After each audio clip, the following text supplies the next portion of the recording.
Good morning, students, teachers, and all staff at Furry Elementary. Can I please have your attention for the announcements? Well, first, welcome back to Furry, everyone, as we get to begin another school week where we have the opportunity to learn, grow, and improve the best versions of ourselves together as we work here as a Furry team. And it's always great to get back together as a Furry team after the weekend. And we get to look forward to some exciting events taking place within our building throughout this week.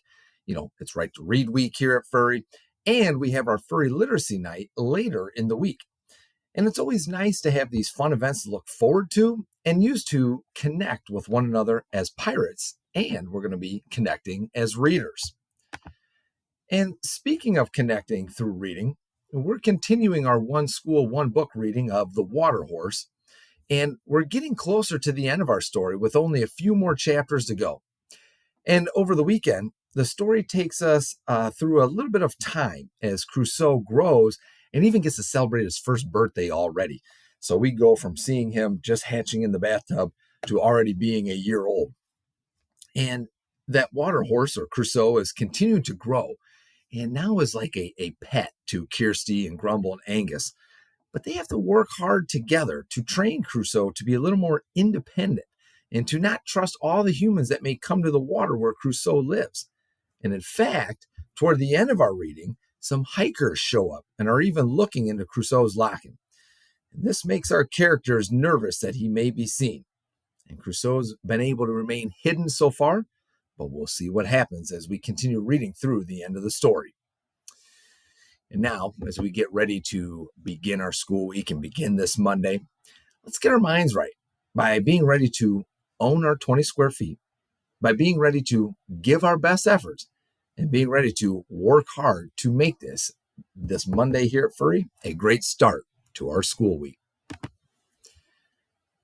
And now, will everyone please stand, face the flag, put your right hand over your heart, and join me for the Pledge of Allegiance and the Pirate Pledge.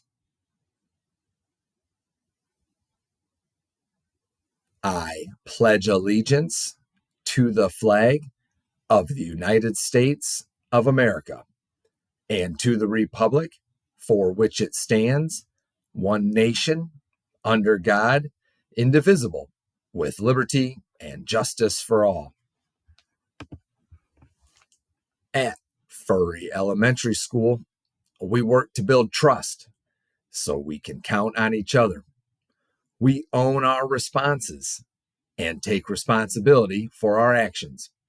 We work to connect as pirates and support one another.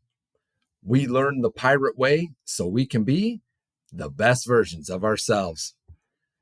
All right. Thank you, everyone. Today is Monday, March 27th, 2023. And for lunch today, it will be chicken fries with a soft pretzel, carrots, and peaches. If you're choosing a sandwich this week, it will either be a sub sandwich or peanut butter and jelly. We don't have any birthdays to celebrate at Furry today, but we do have a lot of academic congratulations once again to recognize. So we want to say congratulations to first grade student Antonio Baldoff for passing his end of the year nonsense word goal 2 weeks in a row while working with Mrs. Smith, and for increasing his nonsense word fluency while working with Mrs. Stacy. We also want to say congratulations to first grade students Parker Sorg, Adeline Chudy, Ari Smith for completing the first full list of take-home reading passages, and that's as Mrs. Toff Miller's class. And finally, we want to say congratulations to second grade student Finn McGuire for completing the addition facts, and that's on the extra math program in Mrs. Welsh's class. Well done to all of those students, and their hard work and their academics is paying off.